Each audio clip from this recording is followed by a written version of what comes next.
हैं या मुलाकातें होती हैं, एक विचार जरूर करना कि वो आपके शुभ चिंतक हैं या आपका शुभ देखकर चिंता करते हैं।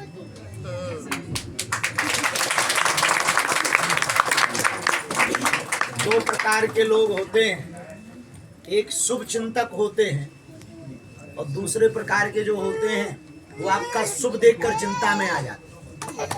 सही बात है। ऐसे लोगों में बहुत ज्यादा अंतर नहीं होता शुभ चिंतक में और शुभ में चिंता करने में।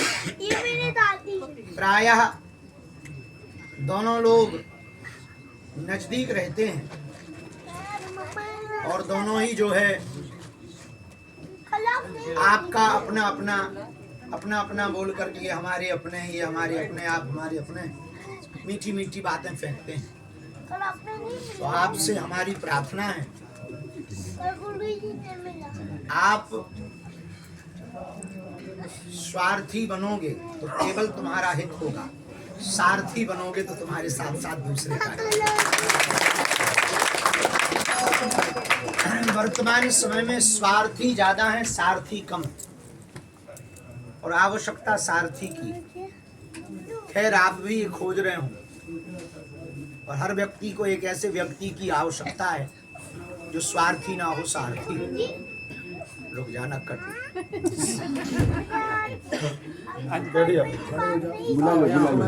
मेरे पास तुम बीच में अड़ंगा डाल रही, खड़े हो जाओ,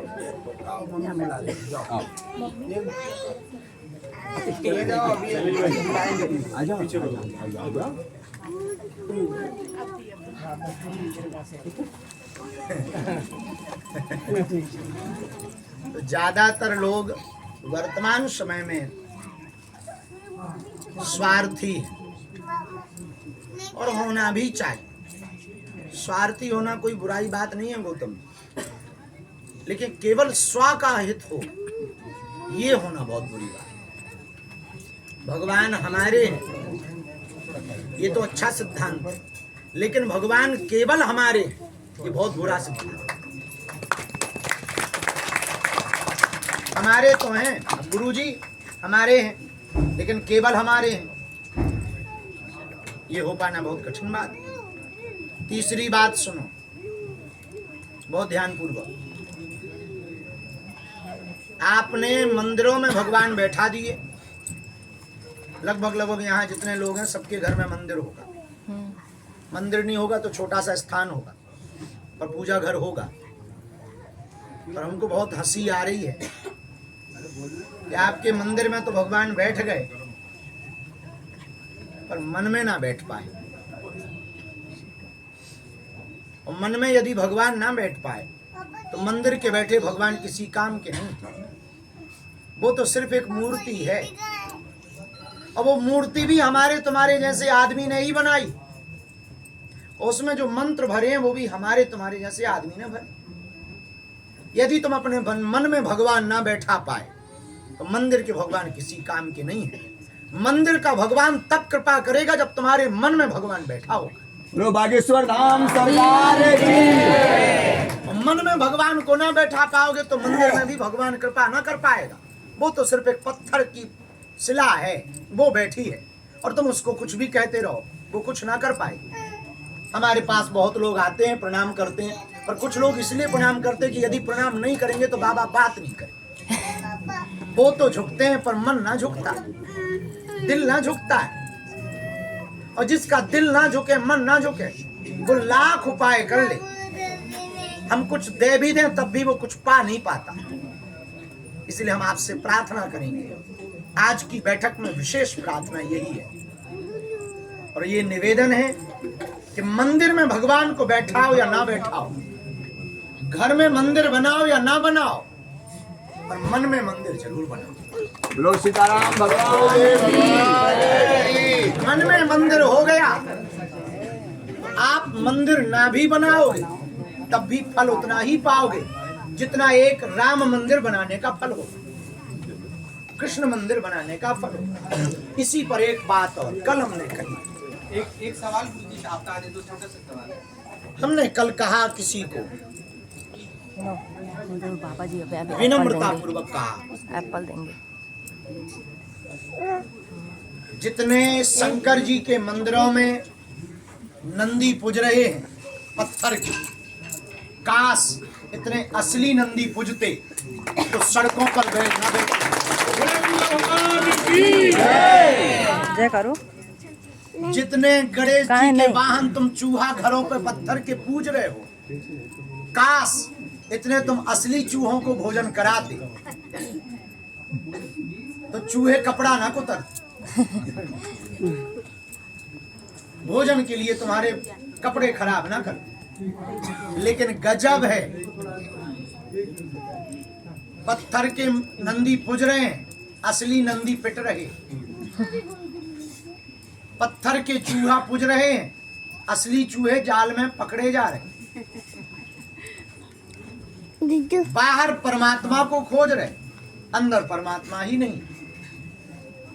अंदर तो एकदम खाली अंधेरा है और कहते हो कि भगवान कृपा नहीं करता। तुम पे तो कृपा ना हो पाएगी इस जन्म।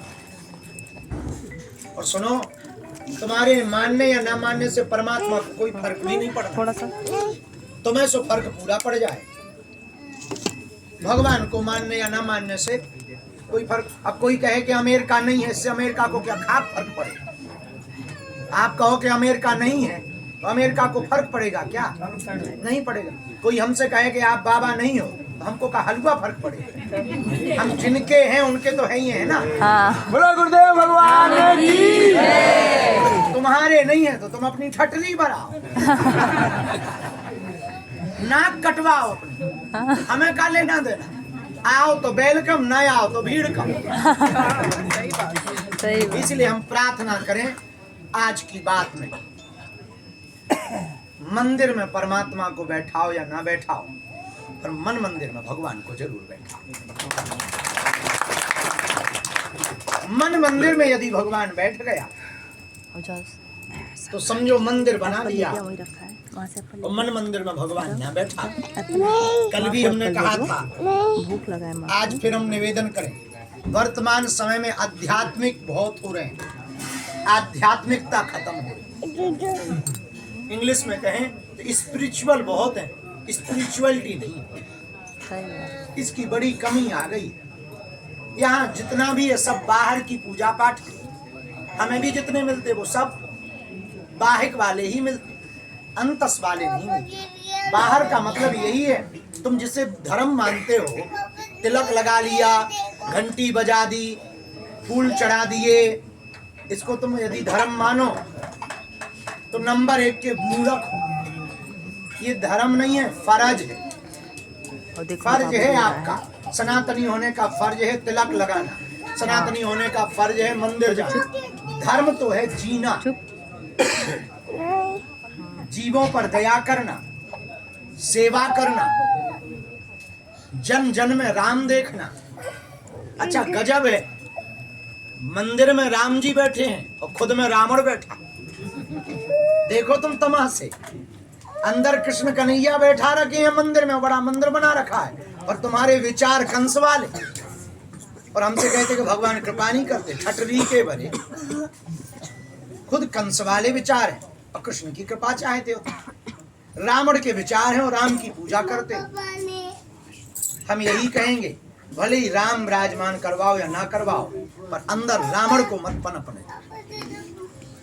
अब प्रश्न है कि यदि रावण जगा ही हो, मारे कैसे? रावण को मारने पे जो भी एनर्जी लगाता है वो सबसे बड़ा पगला है हमारी नजर में। लोग कहते कि अंदर के रावण को मारा जाए, हम कहते हैं अंदर के रावण को ना मारा जाए, अंदर के राम को जगाया जाए। अंदर का राम जगेगा, रावण अपने आप मर जाएगा। सूर्य के आते ही अंधेरा भग जाता है, सत्य के आते ही असत्य झूठ हो जाता है। वैसे ही राम के जगते ही रावण गायब हो जाता है, मर जाता है। हमसे लोग कहते हैं कि हमें भगवान की भक्ति में, भक्ति हम देवी